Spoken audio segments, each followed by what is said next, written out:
Hi, as it's Valentine's coming up, I wanted to talk a little bit about love. So, poor old Jorah, right, Game of Thrones fans? Not only totally in love with the Mad Queen, but it was on his deathbed that love was requited, briefly.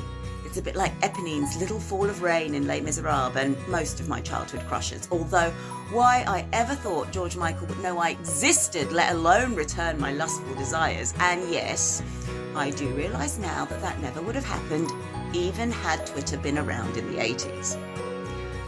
Unrequited love. That's one of the most painful emotions to feel.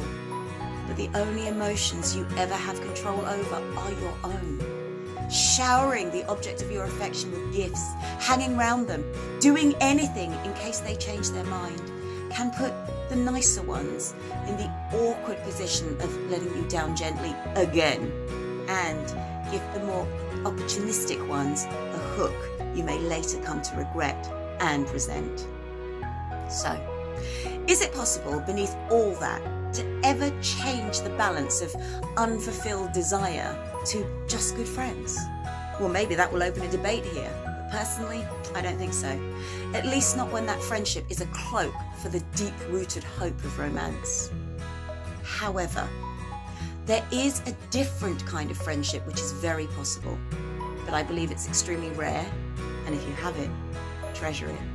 It's the most amazing thing, or at least one of them, that you can ever have. It's the platonic friendship, the just good friends with a capital P. Defined more commonly now as platonic with a small p, and meaning never going to happen sexually, the true understanding of what platonic was has been both lost and trivialized.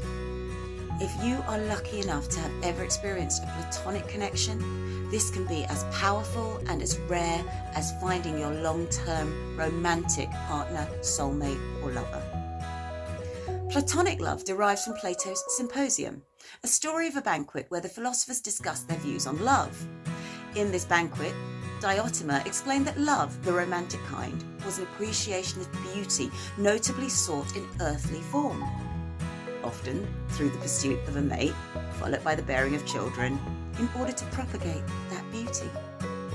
Romantic love is so important and was then to humankind, with people roaming the earth in pain until they found it.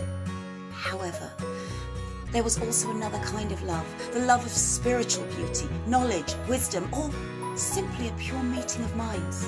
This was not an earthly love, and it did not thrive through sexual connection, romantic partnership, or childbirth.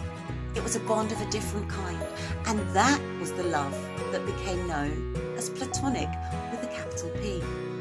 It was through the Renaissance and later modernization that the meaning changed and focused solely on the non-sexual nature, and Platonic small p is often used interchangeably with just good friends. So whether a man and woman or people can be just good friends is a good point of discussion. In today's chat, I want to reinstate and celebrate what platonic love can be. To connect with someone in a manner that goes beyond the physical is rare and indeed beautiful. It is a privilege of life. It is not necessarily something we need, and that compares to romantic companionship, which is generally more desired. Neither is it something that all of us will experience, whereas most of us will at some point experience romantic relationships to varying degrees of success. It is fully possible to have a wonderful, happy, and successful romantic relationship as well as the platonic one, because the latter fulfills not something your partner cannot, but something for which there is no contest.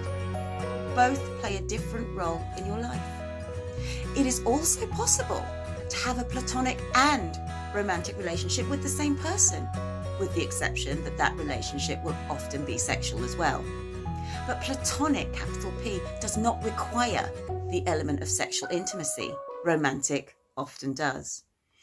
Platonic, like romantic, also does not require either party to be a specific gender.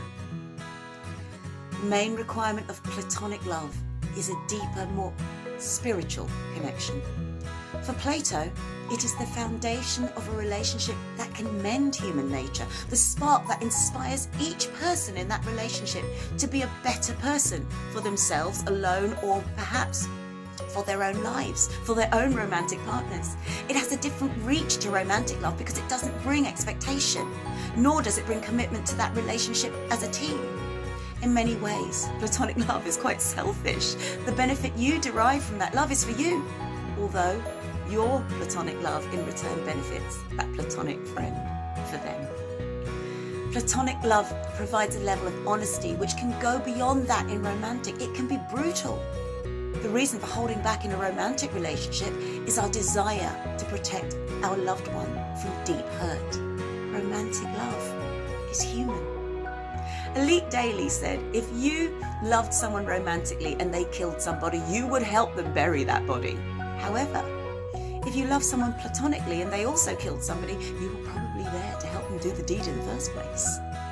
For me, I'd probably say I'd go to the ends of the earth in my platonic relationship because I know how much I would gain from it. But I would give my husband a kidney in a heartbeat because I would gladly make my life worse just to make his a little better. So yes, I believe it is possible for such a powerful friendship.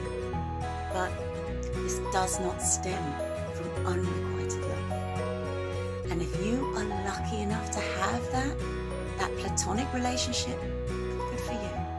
Because most of us spend our lives looking for the romantic one. Here's to you finding your platonic one as well.